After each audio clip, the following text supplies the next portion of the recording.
kapin 70 ka magbanay ang apektado sa landslide sa Norala, South Cotabato.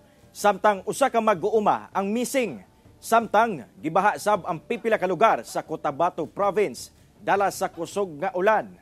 Ano ang report ni Abby Caballero?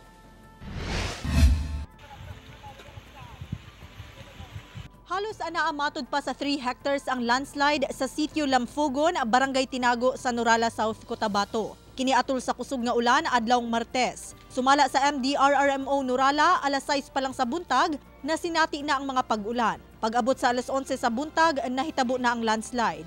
Gani anaa sa 77 ka magbanay sa lugar ang gipabakwit. Sa ocular inspection nila, hindi pa po talaga safe yung area para makabalik yung mga families doon po, ma'am. So hindi pa namin alam po mga ilang araw sila mag-stay doon sa evacuation center. Samtang usamatod ka mag-uuma ang missing sa landslide. Giila kining si Joseph Sakin, 29 anyos. Anaamatod pa kini sa iyang payag dihang nahitabo ang insidente. Ginapangita pa kini sa otoridad. Every morning lang yan siya mag-travel doon, yung sa kabayo ang sinasakyan niya. Para doon siya mag-ano ng farm niya at saka nag-auling kasi sa doon. Tapos that time na maulan na sa umaga, ma'am, iniyaya siya na pizza na mag-uwi sana doon kasi parang uulan na. Pero he chose to stay kasi nga, then after ilang seconds or minuto lang po, yun na nangyari na po yung landslide.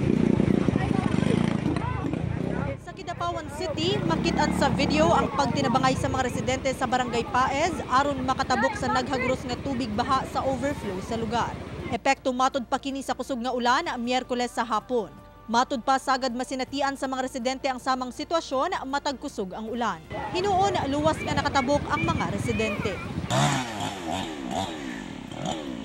Sa Tulunan, Cotabato, gitabangan og putol kining mga punuan sa kahoy nga nangatumba sa Barangay New Caridad dihang miulan og kusog Miyerkules sa hapon. Sumala sa mga residente, una miulan, kusog matod pa ang hangin rason sa pagkatumba sa mga punuan sa kahoy. Gani apektado ang mga residente sa Purok 5 ug 6 sa maong barangay. Samtang daling nagpahigayon og clearing operation ng LGU. Mitabang nasab ang pipila ka residente. Alas 9 sa gabi natanggal ang mga natumba nga punuan sa kahoy sa kalsada. Ako si Abby Caballero para sa One Mindanao.